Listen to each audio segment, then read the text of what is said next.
আমার প্রিয় আপুদের অনেক কৌতূহল আমি বাবুদের গোসলে কি ইউজ করি। এই যে হাফ কাপ খাবারের যে ভিনিগারটা আছে এটা ইউজ করি। আর অনেকেই বলেছে আমি নাকি এই মানুষের শ্যাম্পু ইউজ করি, এই জন্য দেখাই দিলাম আমি এই শ্যাম্পুটা ইউজ করি ওদের জন্য।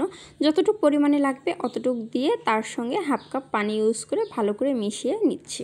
এই মিশ্রণে পানিটা জানি বাবুদের চোখে, নাকে, মুখে, কানে যেন না যায়, তাহলে কিন্তু প্রবলেম হবে। অবশ্যই এটা সাবধানতা বজায় রেখে কাজটা করবে। আমার আপুরা বলতে পারে এই খাবারে ভিনিগারটা ইউজ করলে কি উপকারে আসবে বাবুদের গায়ে যদি কোনো ফাঙ্গাল থাকে বা ফ্লি থাকে সেটার জন্য তো উপকার হবে। তার সঙ্গে অনেক সময় কিন্তু সাদা বিড়ালরা দেখতে একটু লালচে ভাব হয়ে যায়, তাদেরকে কিন্তু ইউজ করলে সুন্দর সাদা ধপধপে হবে। যখন গোসল করাবেন তখনই যদি ভিনিগারটা এরকম ইউজ করেন তাহলে কিন্তু আস্তে আস্তে লালচে ভাবটা কেটে যাবে। আমি কিন্তু প্রমাণ, কারণ আমার সিম্বা অনেকটাই লালচে হয়ে গেছিলো ওকে ইউজ করাতে, ও কিন্তু অনেক ভালো আছে। আমার অ্যালেক্সাকে করাই, আমার প্রত্যেকটা বাবুকে করাই। আপনাদের যদি উপকারে আসে অবশ্যই কিন্তু আমাকে কমেন্টে জানাবেন। আরও একটা কথা, শীত হোক বা গরম হোক ওদের গোসলের পানিটা নেওয়ার চেষ্টা করবেন হালকা কুসুম গরম, তাতে কিন্তু ওরা কোনো ডিস্টার্ব দেবে না, মানে ওদের স্বস্তি আসবে। যেহেতু ওদের শরীরটা সবসময় উত্তপ্ত থাকে, ঠান্ডা পানি দিলে ঠান্ডাও লেগে যাবে, এমনকি ওরা গোসল করতে চায় না। আর অবশ্যই চেষ্টা করবেন ওদেরকে গোসল করানোর আগে ওদের গোসলের পানিটা রেডি করা।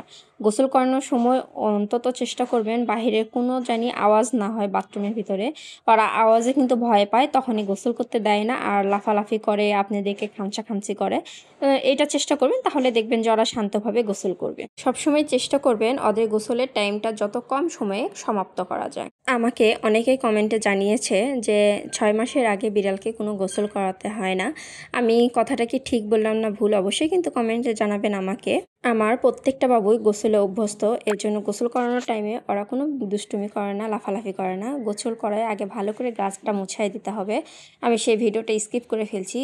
গাটা মোছানোর পরে ভালো করে ওদের হেয়ার ড্রায়ার দিয়ে শুকাতে হবে, কারণ রোদের আশায় রাখলে কিন্তু বাবুদের ঠান্ডা লেগে যাবে। এই জন্য যত দ্রুত সম্ভব ওদের গাটা শুকাই দিতে, কারণ ওদের গায়ে কিন্তু অনেক বড় বড় এবং ঘন ঘন লোম থাকে, এই জন্য কিন্তু সহজে শুকাতে চায় না। চেষ্টা করবেন যত দ্রুত সম্ভব গোসল করায় দিয়ে গাটা শুকাই দিতে। আর চেষ্টা করবেন গরম রোদে, মানে যখন রোদ উঠবে তখন গোসলটা করাতে, সাথে সাথে অবস্থায় না করানোই ভালো। আপনারা বিড়াল সম্পর্কিত কী ধরনের ভিডিও চাচ্ছেন অবশ্যই কিন্তু আমাকে জানাবেন, আমি চেষ্টা করব আপনাদের সেই কমেন্টের অ্যান্সারগুলো ভিডিও আকারে দেওয়ার জন্য। আপনারা চাইলে হেয়ার ড্রায়ার দিয়ে গা শুকানোর পরে হালকা রোদে দেওয়ার জন্য, তাহলে কিন্তু এদের আরও উপকার হবে। শরীর থেকে একদমই মানে ঠান্ডা ভাবটা চলে যাবে, আর উত্তপ্ত ওরা কিন্তু ধরে রাখতে পারে, ওদের আর ঠান্ডা লাগবে না। আর আপনার বাবুদের জন্য আমি দোয়া করি, আপনারা আমার বাবুদের জন্য দোয়া করেন। সবার বাবুরাই ভালো থাক, সুস্থ থাক, এই বলে আজকে শেষ করছি। সবাই ভালো থাকবেন, সুস্থ থাকবেন। আল্লাহ হাফেজ।